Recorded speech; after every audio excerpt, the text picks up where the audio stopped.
A black man working 3 minimum wage jobs, raising a kid alone in that neighborhood? You're barely surviving, Mr. Owens. That's not parenting. White attorney Diane Crawford tore Samuel Owens's custody papers in half. The pages fell across the courthouse marble. Samuel, 38, black single father, watched his daughter Maya cry 10 feet away. 3 nights earlier, he'd been a hero. Interstate 95, midnight, pouring rain. Samuel spotted a stranded Mercedes, white woman in designer suit, blown tire, dead phone, terrified in the dangerous area. Every car passed by. Samuel stopped, changed her tire in the freezing downpour, ruining his good clothes. She offered cash. He refused. "Just help the next person, ma'am." He left before she could ask his name. That woman was Judge Eleanor Whitmore. Monday, she'd walk into court as the judge deciding Samuel's custody case.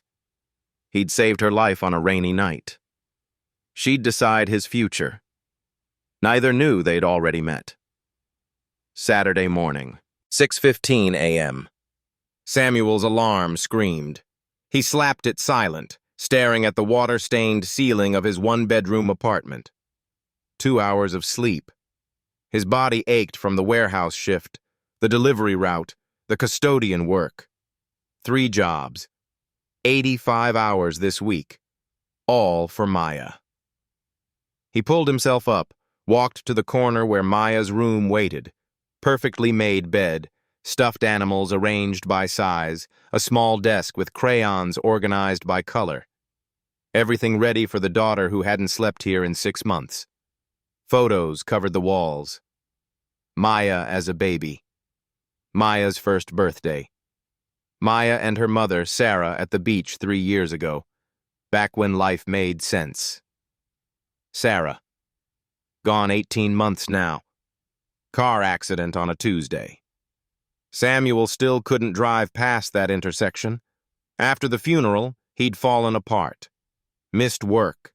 Stopped eating. Stopped caring. Social workers found Maya staying with neighbors while Samuel sat in the dark. They took her.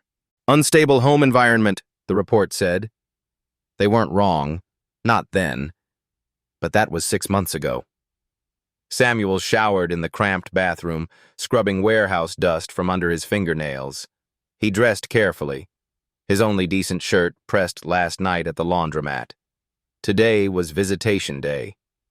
2 hours with Maya. 2 hours to show her daddy was still fighting. Community center. 9 o'clock a.m. Maya burst through the door and ran to him. "Daddy!" Samuel caught her, lifting her high. 8 years old, 62 pounds, all joy and light, his whole world in pink sneakers. "Hey, baby girl, you grow another inch this week?" "Maybe," Maya giggled. "Ms. Linda says I'm tall for my age." Ms. Linda, the foster mother. Samuel's smile tightened. "That's good, baby. You hungry? I brought your favorite." They sat at the community center's plastic table, grilled cheese sandwiches he'd made that morning, cut into triangles the way Maya liked. Patricia Hendricks, the social worker, watched from across the room. Always watching, always documenting. "Daddy, when can I come home?" Maya asked between bites. Samuel's throat closed. "Soon, baby. Monday's the big day. The judge is going to see how hard Daddy's been working." "Will I get to tell the judge I want to live with you?" "Maybe, if they ask. I'll tell them anyway." Maya's little chin lifted with determination that reminded Samuel of Sarah. Ms. Hendricks approached. "Mr. Owens, can I speak with you?" Samuel walked to the corner. Patricia's face was kind but tired. 15 years of social work had taught her to care without hoping too much. "Samuel, I've submitted my reports. You've been exemplary, perfect attendance, all requirements met. But I need to be honest with you." "What is it?" "Diane Crawford is aggressive. She's going to argue that your financial situation is unstable. That 3 jobs means you can't provide adequate supervision.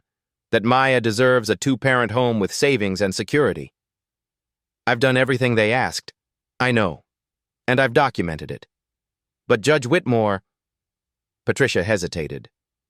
She's fair, but she's strict.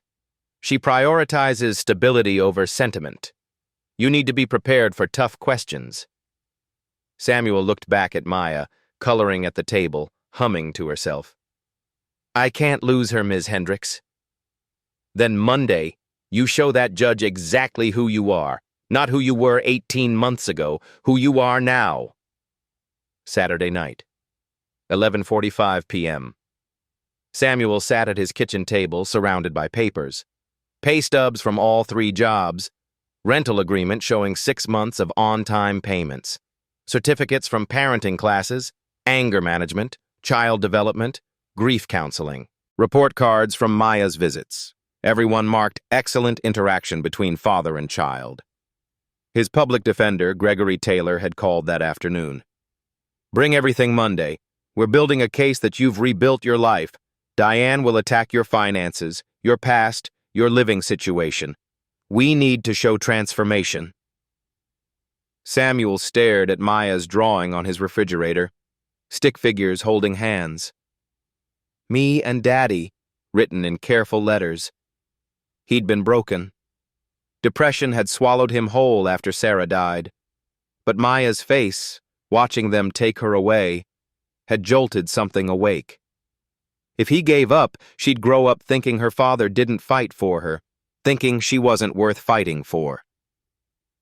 So he fought. 3 jobs, therapy twice a week, every supervised visit, every requirement, every humiliation. Monday would decide if it was enough. Samuel's phone buzzed. Text from Rose Bennett, Sarah's mother. Praying for you tomorrow. Sarah would be proud of who you've become. Stay strong. He texted back, Thank you, Mama Rose, for Maya. His eyes fell on the case file summary Gregory had given him. Owens v. Child Protective Services. Judge, Honorable Eleanor Whitmore. Samuel stared at the name. Whitmore. It meant nothing to him. He had no idea that 3 nights ago, in the rain, he'd already met the woman who'd decide his fate. 18 months earlier.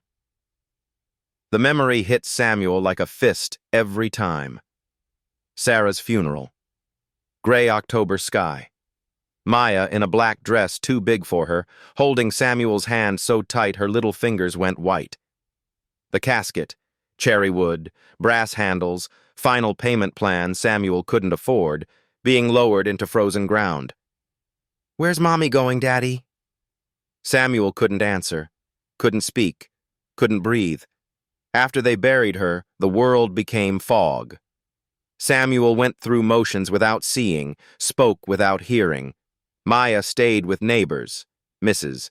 Rodriguez next door, then the Williams family down the hall, then anyone who'd take her for a night.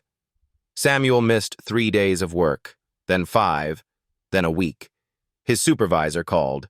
Samuel didn't answer. Eviction notice appeared under his door. Samuel left it there. One morning he woke on the couch, still in yesterday's clothes. Maya was eating cereal at the table, still in pajamas from 2 days ago. She'd gotten herself ready for school. She was 7. Daddy, I'm scared. Of what, baby? You're sad all the time. Are you going to go away like Mommy? That question should have woken him up. It didn't. Not yet. The breaking point came 3 weeks later. Child Protective Services knocked. 2 social workers, 1 police officer. They had reports. Neighbors concerned about Maya's care, school noting missed days and dirty clothes, landlord documenting disturbances. Mr. Owens, we need to assess Maya's living situation.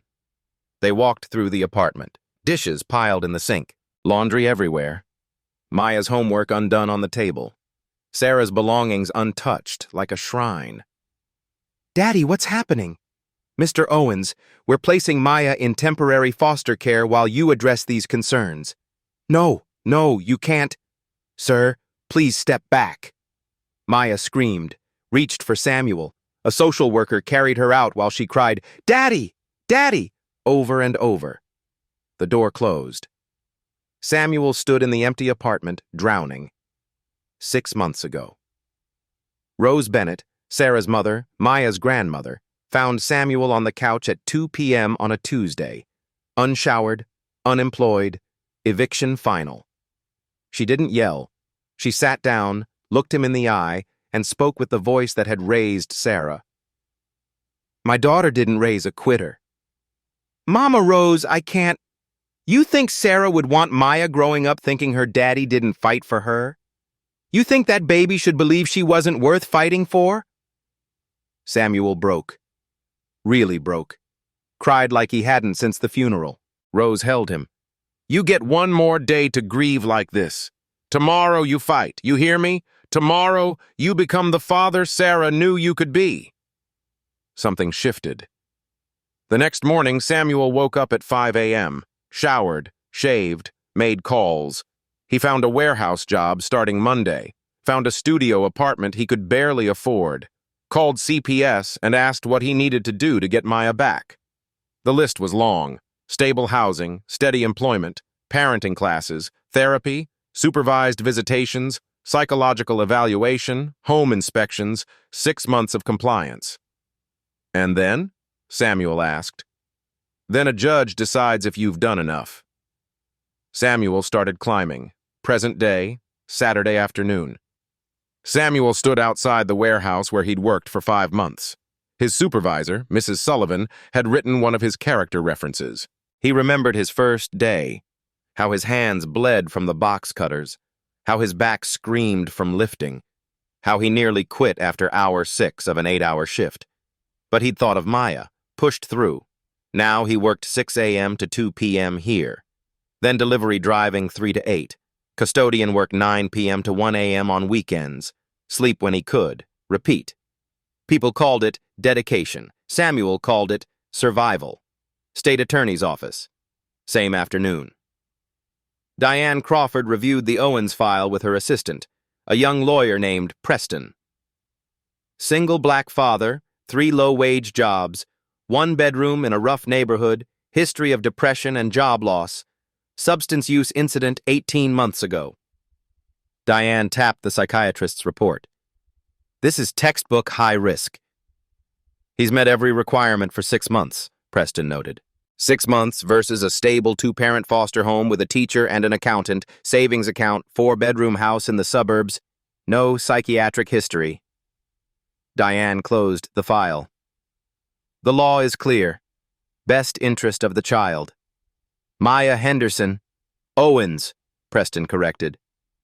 "Maya Henderson Owens deserves stability this man cannot provide. 1 car repair, 1 health emergency, 1 missed paycheck, and he's homeless again." Diane stood. "Judge Whitmore is fair, but she's not sentimental. She'll see what I see. A father who loves his daughter but can't protect her from his own instability." "What if he's changed?" Diane smiled coldly. "People don't change, Preston. They just get better at hiding their problems. Monday. I'll make sure the judge sees the truth." Monday morning. Federal Courthouse. Samuel stood on the marble steps at 7:30 a.m., an hour before the hearing. The building loomed. Classical columns, American flags, stone eagles clutching justice scales. This was Power's architecture, designed to make people like Samuel feel small. It worked. His thrift store suit felt thin against the November cold. The tie, borrowed from Gregory, was slightly too short. His shoes were 10 years old, polished until the cracks almost didn't show. Inside, security made him empty his pockets, walk through metal detectors, prove he belonged in a place like this. Lawyers in $1,000 suits breezed past with familiarity. Samuel waited in line with the other people who looked like him. Defendants, witnesses, those on the wrong side of the law's machinery. Gregory Taylor met him at the elevator. White, 32, public defender carrying 60 active cases. Good man, overworked man. "You ready?" "No." "Good. Nervousness reads as honesty. Gregory handed Samuel a folder. Remember, answer only what's asked. Don't volunteer information. Don't get emotional. Diane will try to provoke you. Stay calm. What about the judge? Eleanor Whitmore. 20 years on the bench. Former prosecutor. Reputation for being thorough, impartial, tough on custody cases. She won't be swayed by tears or stories. She wants facts, stability, proof. They rode the elevator to the 5th floor. Family court. The hallway smelled like anxiety and industrial cleaner. Samuel saw them near courtroom 5C. James and Linda Henderson, the foster parents, early 40s, white, dressed like they were going to church. Kind faces. Good people, probably. They'd taken Maya when no one else would. Between them, Maya. She wore a blue dress Samuel had never seen. Her hair was in braids he hadn't done. She looked happy, healthy. "Daddy!" She pulled away from Linda's hand, ran to Samuel. He dropped to his knees, caught her. "Hey, baby girl. Are you taking me home today?" Before Samuel could answer, Patricia Hendricks approached. "Maya, honey, come back here. The hearing hasn't started yet." "But I want to talk to my daddy." "I know, sweetheart. Soon." Patricia gently guided Maya back to the Hendersons. She mouthed to Samuel, "Good luck." Diane Crawford emerged from the courtroom, saw Samuel, and smiled like a shark. "Mr. Owens, ready for today?" Samuel said nothing. "That's wise. Save your words for the judge. You'll need them." Diane walked away, heels clicking. "Don't engage with her," Gregory warned. "She's baiting you." The courtroom doors opened. A bailiff called, "Owens versus Child Protective Services. All parties please enter." Samuel's heart hammered. They filed in. The courtroom was smaller than Samuel expected from TV. Wood paneling, state seal on the wall, 12 empty jury chairs. This wasn't a jury trial. One person would decide. Samuel sat at the defendant's table. Maya sat in the gallery with the Hendersons. Diane sat at the prosecutor's table, arranging papers with confidence. "All rise." Everyone stood. Judge Eleanor Whitmore entered through the side door. Samuel looked up. The world stopped. It was her. The woman from the highway. The Mercedes. The rain. The blown tire. Eleanor's eyes swept the courtroom, landed on Samuel, and she froze. Her hand trembled on the gavel. She recognized him. For 3 seconds that felt like hours, they stared at each other. Samuel's mind raced. Should I say something? Will she recuse herself? Is this good or bad? Eleanor's face became stone, professional, unreadable. She sat, opened the case file. When she spoke, her voice was steady. "This court is now in session in the matter of Owens versus Child Protective Services. Counselors, are both parties ready to proceed?" Gregory stood. "Ready, Your Honor." Diane stood. "Ready, Your Honor." Eleanor's eyes flicked to Samuel once more, then away. "Let's begin." Diane Crawford rose, buttoning her suit jacket. "Your Honor, the state will demonstrate that while Mr. Samuel Owens loves his daughter, and we don't dispute his love, love alone does not constitute adequate parenting. The child's best interest requires stability, security, and safety that Mr. Owens cannot provide." She clicked a remote. A screen descended. PowerPoint slides. Slide 1. Samuel's employment history. Mr. Owens currently works 3 jobs: warehouse laborer, delivery driver, and custodian. Total weekly hours, 85. Your Honor, that's 85 hours when he would be unavailable to supervise an 8-year-old child. Gregory objected. "Working hard to provide is not a character flaw." "It's a logistics problem," Diane countered. "Who supervises Maya while Mr. Owens works midnight to 1 a.m.? Slide 2. Financial analysis. Mr. Owens' combined income, $200 monthly, rent, $1,100, utilities, $200, food, $400, transportation, $300. That leaves approximately $200 for everything else. Clothing, medical expenses, emergencies, no savings, no safety net.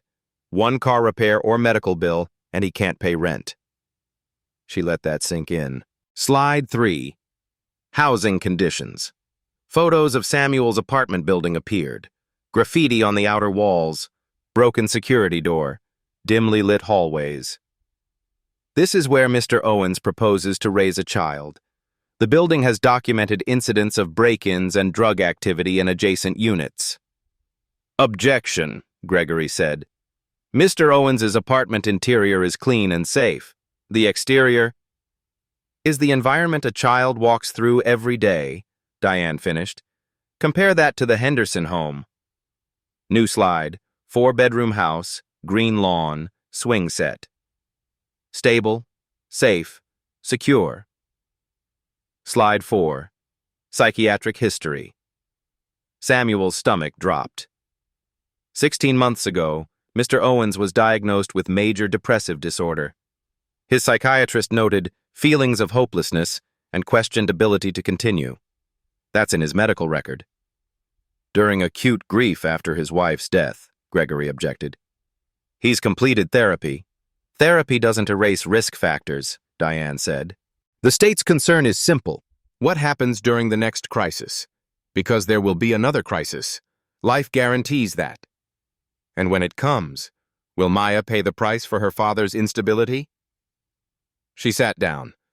The state recommends terminating parental rights and approving the Henderson adoption petition. The words hit Samuel like bullets.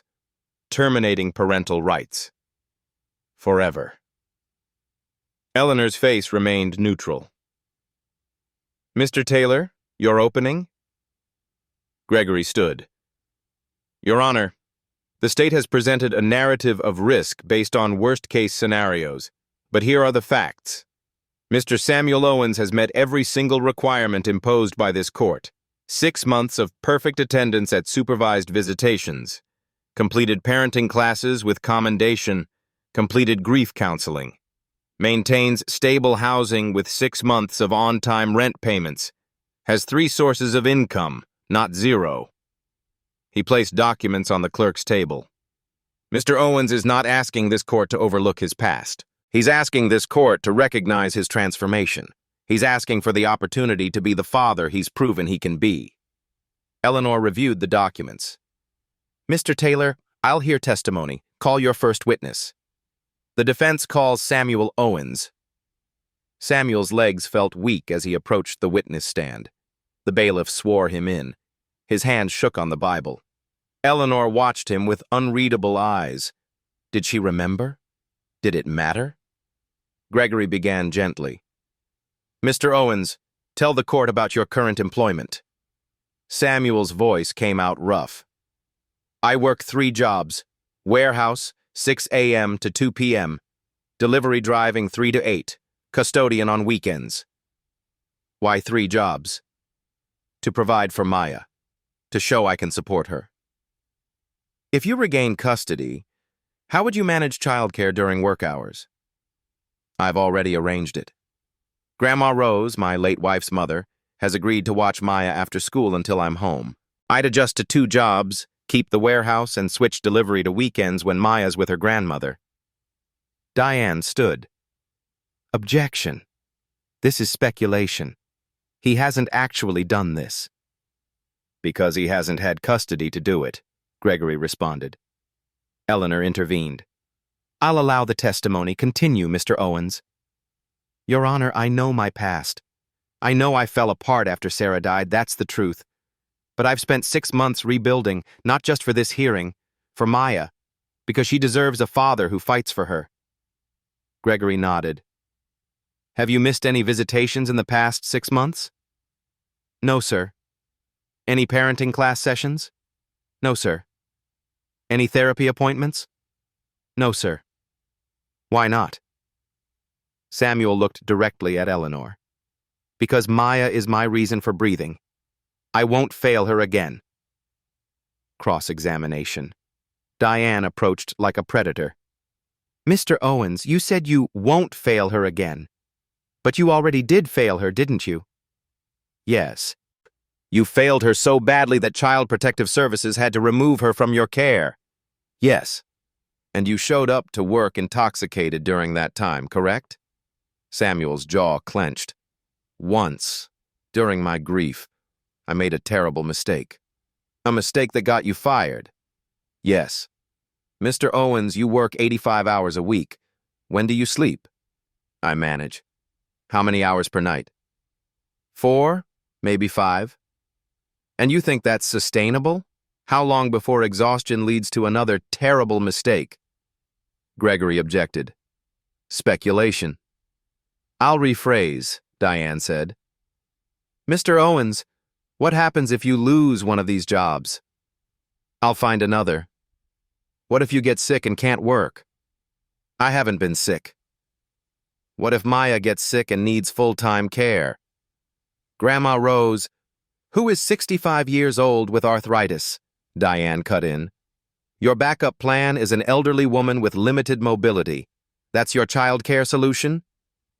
Samuel's hands gripped the chair. Stay calm. Don't react. Mr. Owens, do you love your daughter? More than anything. But love isn't enough, is it? Love doesn't pay rent when you lose a job. Love doesn't provide stability when you're working midnight shifts.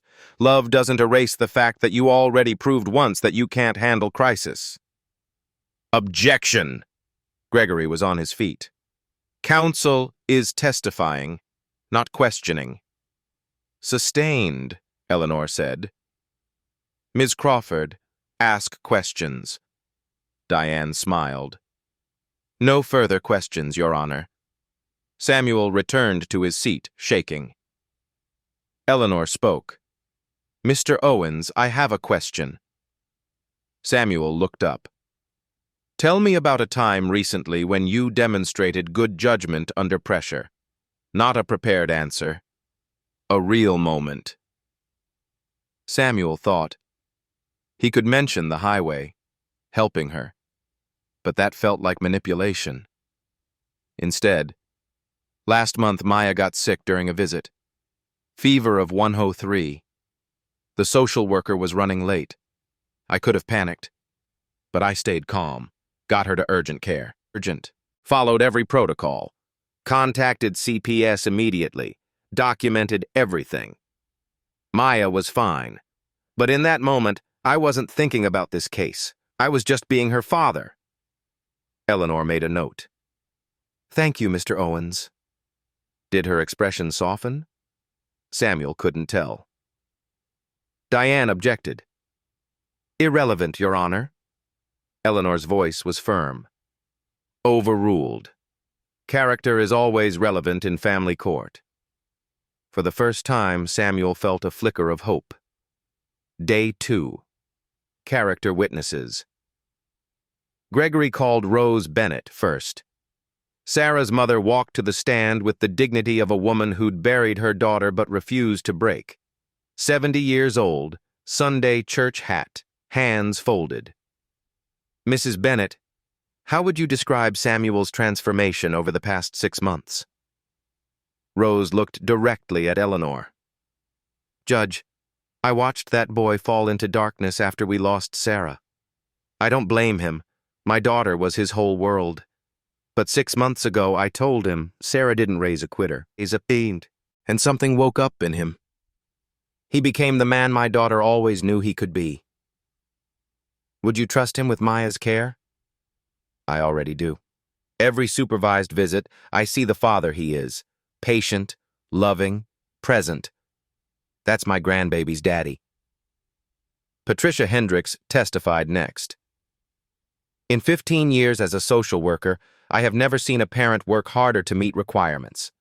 Mr. Owens attended every session, completed every task, showed up early to every visit. His interaction with Maya is exemplary. Diane cross-examined. But you still recommended supervision continue, didn't you? That's protocol, not concern. So you have concerns. I have protocol to follow, Patricia said firmly. Mrs. Sullivan, Samuel's warehouse supervisor, testified last. Most reliable employee I have, never late, never complains, works harder than men half his age. When I asked why, he showed me a picture of his little girl, said, "She's my reason." That's who Samuel Owens is. By end of day 2, the testimony was powerful. Even Diane looked concerned. Eleanor addressed the court. I've heard compelling testimony from both sides. I'm inclined to grant Mr. Owens a transition plan, increasing custody gradually over 6 months, with final decision pending successful completion. Samuel's heart soared. Maya grinned from the gallery. But Eleanor continued. However, I'll hear closing arguments tomorrow. The state may present any final evidence before I rule. Diane stood. Your Honor, the state requests 1 more day to present additional evidence. Eleanor nodded. Granted.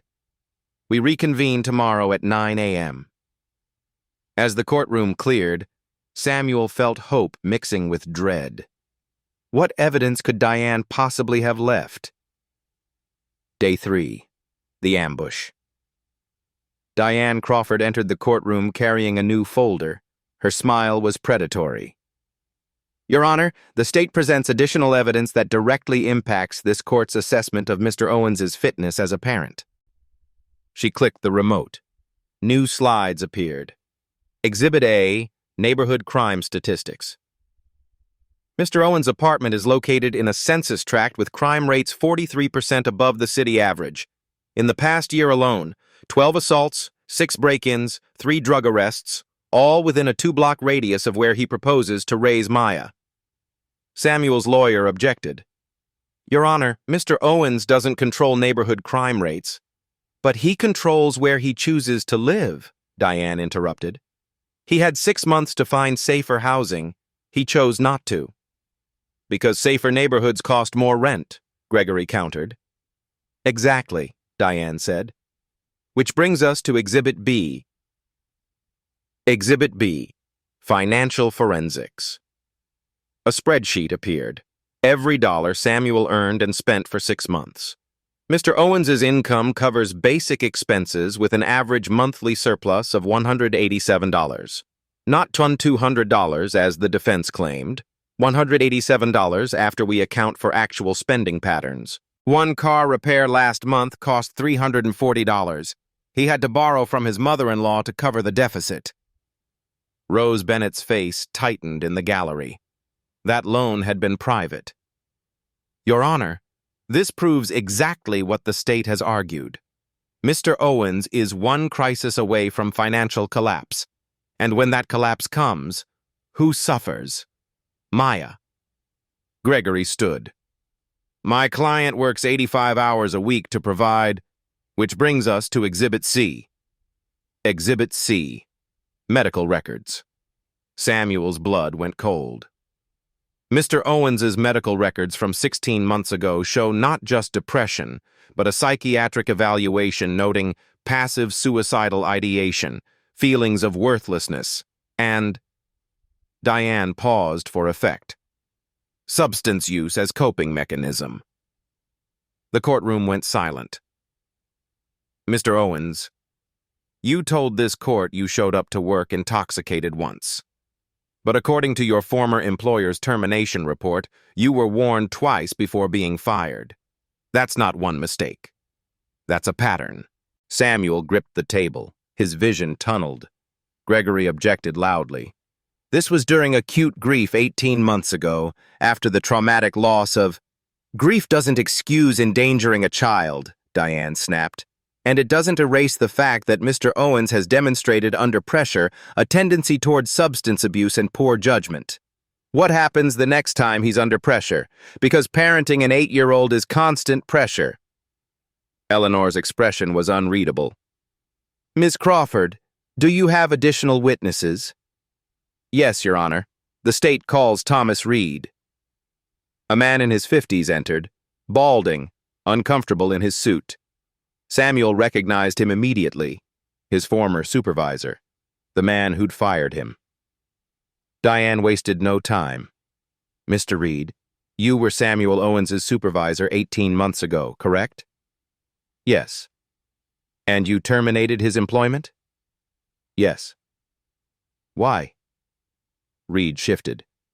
He showed up to work intoxicated. Slurred speech, smelled like alcohol. I sent him home. Had you warned him before? Twice. Once for being late, once for erratic behavior. Did Mr. Owens tell you he was dealing with grief? Yes. I gave him time off, but he came back worse. Diane turned to the judge. Your Honor, this testimony establishes a pattern of instability under crisis. The question before this court is simple. Can we trust that Mr. Owens won't revert to these behaviors when the next crisis occurs? Gregory cross-examined, but the damage was done. Eleanor's turn. Mr. Owens, please approach the bench. Samuel stood. His legs barely held him. Eleanor looked at him directly for the first time since the hearing began. Her eyes were searching, conflicted. Mr. Owens, I need you to be completely honest with me. Do you believe you're ready to be a full-time parent? Samuel's voice cracked. Yes, Your Honor. Why should I believe that when the evidence suggests otherwise? Because... Samuel's eyes filled. Because Maya is the reason I'm still alive. When they took her, I wanted to die. But then I realized, if I gave up, she'd think she wasn't worth fighting for. She'd think I didn't love her enough, so I fought. I'm still fighting. I'll fight until my last breath. Fighting isn't the same as being capable. I know. That's why I did everything. The classes, the therapy, the jobs, everything. Not to check boxes. To become the father she deserves. Eleanor leaned back. Her face was stone. This court will recess while I review all evidence. Closing arguments tomorrow at 9 a.m. I will render my decision at that time. She stood. Everyone rose. As Eleanor exited, she glanced at Samuel once more. He couldn't read her expression. Hallway. 5 minutes later. Maya ran to Samuel, crying, Daddy, what's happening? Samuel knelt, holding her. It's okay, baby.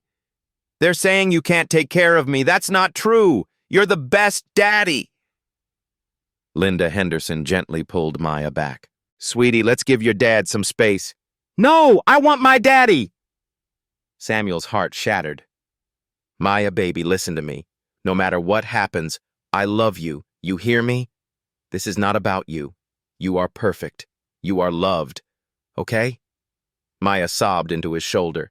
Patricia separated them gently. Samuel, I'm sorry. We have to go. As they walked away, Maya screamed, Daddy, don't let them take me again! Samuel stood in the empty hallway, destroyed. Gregory approached. We're not done. Tomorrow I'll argue. We both know what's coming, Samuel said quietly. She's going to rule against me. You don't know that. Yes, I do. I saw her face. That night. Eleanor Whitmore sat in her home office, case file open, wine untouched. She'd reviewed the evidence 3 times. The data was clear. High-risk father, vulnerable child, stable alternative placement available. The law was clear. Best interest of the child. Her duty was clear. Protect Maya, even from a father who loved her. But she kept seeing Samuel's face in the rain, the way he'd helped without hesitation, without expectation, without knowing who she was. Character. Real character. The kind shown when no one's watching. Did that moment matter against psychiatric evaluations and financial analyses? She didn't know. And tomorrow she'd have to decide anyway. Eleanor couldn't sleep. At 2 a.m. she sat in her study, the Owens file spread before her. Something nagged at her. Diane's evidence focused entirely on risk factors, statistics, worst-case scenarios. But what about the actual reality of Samuel's parenting during 6 months of supervised visits? She opened her laptop and began searching. Patricia Hendricks's full reports.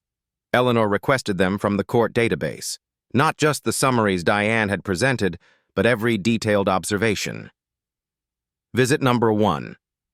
Father arrived 15 minutes early, brought healthy lunch prepared from home, engaged child in educational activities. Interaction warm, appropriate. Visit number 8. Child asked why she couldn't go home. Father became emotional but maintained composure. Explained situation in age-appropriate terms. Reassured child of his love. Visit number 24. Most recent visit. Father and child completed homework together. Father demonstrated patience when child struggled with math. Used positive reinforcement. 0 concerns noted. 24 visits. 24 perfect reports. Eleanor leaned back. These weren't the reports of a man barely capable of parenting. These were the reports of an engaged, loving, competent father. What was she missing? At 6 a.m., Eleanor did something she'd never done in 20 years on the bench. She decided to investigate personally. Samuel's apartment building. 7:30 a.m. Eleanor wore civilian clothes, jeans, plain jacket, no jewelry. She needed to see the truth without the filter of attorneys and presentations. The building's exterior was as rough as the photos suggested. Graffiti, broken interlock. But inside Samuel's unit, she could see through the window as a maintenance worker opened the door. It was immaculate. Clean floors, organized shelves. Maya's room visible through an open door, perfectly made bed, educational posters, stuffed animals arranged by size. An elderly man approached her in the hallway. "You looking for someone?" "I'm considering renting here. What's it like?" Andrew Wilson, 73, leaned on his cane. "Rough neighborhood, but good people in this building. See that unit? That's Samuel's place. Best neighbor I got. Helps me carry groceries every week. Fixed my sink last month. Checks on everyone. That man's a saint." "He has a daughter, right?" "Maya. Sweetest kid. Breaks my heart she can't live with her daddy. System's cruel sometimes." Eleanor thanked him and left. Community Center, 9 o'clock a.m. Eleanor requested security footage from supervised visits, public record, available with a judge's authorization. She watched 6 months of visits, fast-forwarding through hours. Samuel arriving early every time, bringing lunch in Tupperware, playing with Maya, helping with homework, reading to her, making her laugh. The body language of a father completely present, completely devoted. In one clip, Maya started crying, missing her mother. Samuel held her, rocked her, sang softly, stayed strong for her, even though Eleanor could see tears in his eyes. This was not performance. This was love.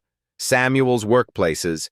Throughout the day, Eleanor visited all 3 jobs, posing as a workplace safety inspector.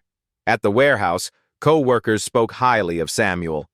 "Never complains, works twice as hard as the rest of us, always talking about his little girl."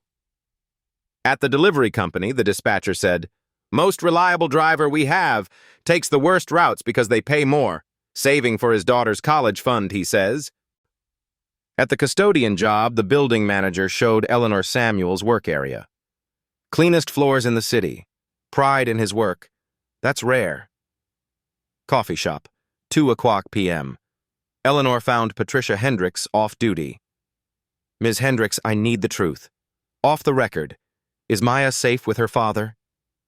Patricia hesitated. "Judge, I can't. I'm not asking as a judge. I'm asking as someone who's about to make a decision that will affect a child's entire life. I need to know if I'm missing something." Patricia sighed. "Maya loves him. He's never been anything but gentle, present, loving. Every metric we use says he's an excellent father. But the system doesn't measure love. It measures risk. Statistically, he's high risk." "But actually?" "Actually?" Patricia met Eleanor's eyes. "Actually, I think Maya belongs with her father. but I can't say that officially. Eleanor nodded slowly. That evening, Eleanor returned home with clarity she hadn't had in days. The data said one thing, the reality said another. Diane had built a case on statistics and worst-case scenarios, but Samuel had built a life on action and transformation. The question wasn't whether Samuel had been broken. The question was whether he'd truly healed. Eleanor thought of the rain, the highway, the stranger who'd stopped when everyone else kept driving. That was character. The kind of character you couldn't fake, couldn't perform, couldn't manufacture for a court. She opened her laptop and began drafting her ruling. Day 4. Final arguments. The courtroom was packed. News had spread, local reporters in the back row, community members filling the gallery. Samuel's case had become more than a custody hearing. It had become a referendum on whether the system could see beyond statistics. Diane Crawford stood.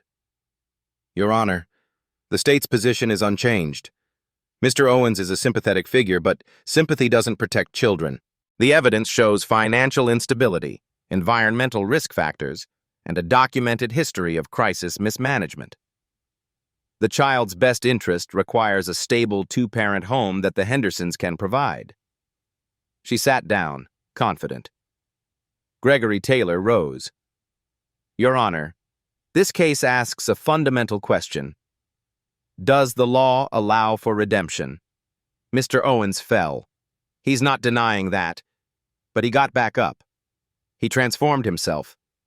6 months of perfect compliance, 24 perfect visitation reports, 3 jobs, therapy, classes. Everything this court asked, he delivered. If that's not enough, then we're telling every struggling parent in this city, don't bother trying. The system has already decided you'll fail. Before Eleanor could respond, her clerk approached the bench. Your Honor, there's an emergency motion. Eleanor frowned. From whom? From you, Your Honor. You've requested to interview the child in chambers. Diane objected immediately. Your Honor, that's highly irregular. It's within my discretion, Eleanor said. I'll see Maya Owens in my chambers, alone with a child psychologist present. 10-minute recess. Judge's chambers. Maya sat in an oversized leather chair, feet dangling. Dr. Sarah Morrison, child psychologist, sat nearby. Eleanor knelt to Maya's eye level. Hi, Maya. I'm Judge Whitmore. You're not in trouble, okay? I just want to talk. Okay. Maya, do you know why you're here? Because of Daddy. Because they're deciding if I can go home. That's right. Can I ask you some questions? You can tell me the truth. No one will be upset. Maya nodded. Do you feel safe with your daddy? Yes. Has he ever hurt you or scared you? Never. Daddy's sad sometimes about Mommy, but he always hugs me and says it'll be okay. Do you want to live with him? Maya's eyes filled with tears. He's my daddy. I miss him every single day. The Hendersons are nice, but they're not my family. Daddy is my family. Eleanor's heart clenched. What if I told you your daddy's apartment is small and the neighborhood isn't the safest? I don't care about big houses or safe neighborhoods. I care about my daddy. He worked so hard for me. He never gave up even when I thought he would. That's what matters. Out of the mouths of babes. Eleanor stood. Thank you, Maya. You're very brave. Back in the courtroom. Eleanor entered, carrying a thick folder. Her face was unreadable. This court has reviewed all evidence, testimony, and reports. I've also conducted an independent assessment of the circumstances surrounding this case. Samuel's hands trembled. The state presented compelling evidence of risk factors. Mr. Owens's financial situation is precarious. His housing is in a high-crime area. His mental health history raises legitimate concerns. By every statistical measure, he represents risk. Samuel closed his eyes. This was it. he'd lost. However, Samuel looked up. The law doesn't ask me to judge statistics, it asks me to judge reality. And reality is this. I have reviewed every visitation report filed by Ms. Patricia Hendricks over 6 months, 24 visits, 24 reports of exemplary parenting, not adequate, exemplary. Eleanor's voice grew stronger. I have interviewed Maya herself, an 8-year-old child who spoke with clarity and love about her father, who doesn't care about house size or neighborhood safety ratings, who cares about being with the parent who never gave up on her. Diane started to rise. Eleanor raised a hand. I have also personally investigated Mr. Owens's living situation, work environments, and community reputation. What I found was a man who works 85 hours a week, not out of desperation, but out of dedication. A man who helps elderly neighbors. A man who maintains his home immaculately despite poverty. A man who has transformed himself completely. Eleanor looked directly at Samuel. The state argues that love isn't enough. They're correct. But love combined with action, with sacrifice, with unwavering commitment, that is enough. She opened her folder. I had an experience recently that reminded me of something important. Character isn't shown in what people do when they're being watched. It's shown in what they do when they think no one will ever know. Samuel's eyes widened. She remembered. Eleanor continued. A few nights ago, I was stranded on a highway in a dangerous area. My car broke down, my phone was dead. I was terrified. Dozens of cars passed me by. But one man stopped. He helped me without hesitation. He refused payment. He asked for nothing in return. He simply helped because someone needed help. The courtroom was silent. That man was Samuel Owens. Gasps filled the room. Diane's face went white. I didn't recognize him when I walked into this courtroom. But when I did, I faced a dilemma. Should I recuse myself? Would my knowledge of his character bias my judgment? Eleanor's voice became firm. I decided not to recuse myself because I realized that moment of character wasn't an anomaly. It was confirmation of everything the evidence was already showing me. Mr. Owens doesn't perform goodness. He lives it. She looked at Diane. The state built a case on fear of what might go wrong. But the law doesn't ask me to rule based on fear. It asks me to rule based on evidence. And the evidence shows a father who has proven, beyond any reasonable doubt, that he is capable, committed, and worthy. Eleanor's gavel was in her hand. The law measures eligibility. Character measures worth. Mr. Samuel Owens has proven both. She struck the gavel. This court grants full custody to the father, effective immediately, with 6-month follow-up reviews to ensure continued stability. The Henderson adoption petition is denied. Maya Owens will return to her father's care tonight. The courtroom erupted. Samuel collapsed forward, sobbing. Gregory grabbed his shoulder. Maya screamed, "Daddy!" and ran from the gallery, breaking past the bailiff. Samuel caught her, lifting her into his arms, both of them crying. "I'm taking you home, baby. We're going home." Eleanor watched, tears in her eyes despite herself. Diane Crawford gathered her papers in silence, defeated. As the courtroom cleared, Eleanor approached Samuel privately. "Judge Whitmore, Samuel could barely speak. "You changed my tire," Eleanor said quietly. "You didn't know who I was. You didn't want anything in return. You just helped because someone needed help. That told me more about your character than any testimony could." "I didn't do it to—" "I know. That's exactly why it mattered." She handed him a photo she'd taken during her investigation. Samuel and Maya during a supervised visit, laughing together. "For your wall." Samuel took it with shaking hands. "Thank you for seeing me. Thank you for being worth seeing." 2 weeks later, Samuel and Maya stood in front of their new apartment, still 1 bedroom but in a safer neighborhood. He'd gotten a raise at the warehouse after the publicity from the case, cut down to 2 jobs, more time with Maya. Rose Bennett helped them carry boxes. Patricia Hendricks stopped by with a housewarming gift. Even Gregory Taylor came, bringing pizza.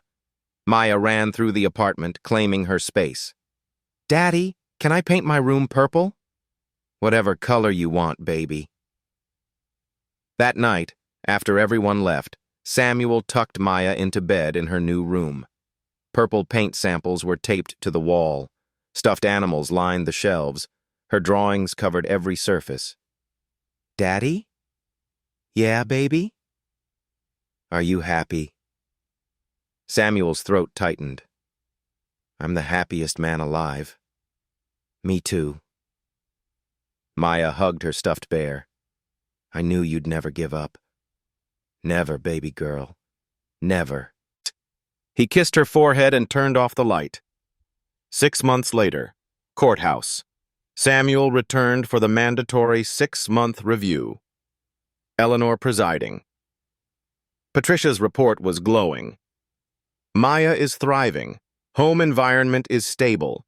Father-daughter bond is stronger than ever. Academic performance has improved. No concerns whatsoever. I recommend terminating court supervision and closing this case. Eleanor smiled, a rare sight in her courtroom. "Mr. Owens, you've exceeded every expectation. This court officially closes its supervision. You're free to just be a father now." Samuel stood. "Your Honor, I want to say—" "No need," Eleanor said. "You've already said everything that matters. By how you live." Outside, Samuel lifted Maya onto his shoulders. They walked to his car. Same old Honda, but it ran. "Where we going, Daddy?" "Ice cream, because we're celebrating." "Celebrating what?" "Freedom, baby. We're finally free." 1 year later, Samuel stood at Sarah's grave, Maya beside him. They placed fresh flowers, daisies, Sarah's favorite. "I told Mommy about everything," Maya said. "About the court, about the judge, about coming home." "What did you tell her?" "That you never gave up, just like she wouldn't want you to." Samuel knelt beside his daughter. "You know what I think?" "What?" "I think Mommy sent that judge to us, that rainy night. She knew we needed someone to see us for who we really are." Maya considered this. "Maybe. Mommy always helped people." They stood together, holding hands, then walked back to the car. As they drove away, Samuel glanced at the photo on his dashboard, the one Eleanor had given him. Him and Maya, laughing. His phone buzzed. Text from Rose. "Dinner Sunday? Bring my grandbaby." Samuel smiled. He had a family. He had his daughter. He had his life back. All because one rainy night he'd stopped to help a stranger, and she'd remembered. 5 years later, Samuel Owens, 43, watched his daughter Maya graduate middle school with honors. She wore a purple dress, her favorite color. Her essay, "My Hero, My Dad," had won a district-wide competition. In the audience, Rose Bennett, now 70, still sharp. Patricia Hendricks, retired but present. Gregory Taylor, now in private practice. And in the back row, Judge Eleanor Whitmore, who never missed Maya's milestones. After the ceremony, Maya ran to Samuel. "Daddy, did you see? I got the Academic Achievement Award." "I'm so proud of you, baby." Maya hugged him, then ran to hug Eleanor. "Judge Whitmore, you came." "Wouldn't miss it for the world, sweetheart." Samuel approached Eleanor. "Thank you for everything." "Thank you for proving that character counts," Eleanor said. She'd kept that photo on her desk for 5 years. The rainy highway, the changed tire, the moment that reminded her why she became a judge. That night, Samuel and Maya drove home. They passed a stranded car on the highway. Young woman, flat tire, phone dead. "Daddy, someone needs help." Samuel pulled over. Come on, Maya, let's show you how it's done. Together, they helped the stranger. As they drove away, Maya asked, "Why do we always stop?" Samuel smiled. "Because someone stopped for us once, and that changed everything." If this story moved you, hit that like button and subscribe for more stories about kindness, justice, and second chances. Drop a comment telling us about a time someone's kindness changed your life. We read every single one.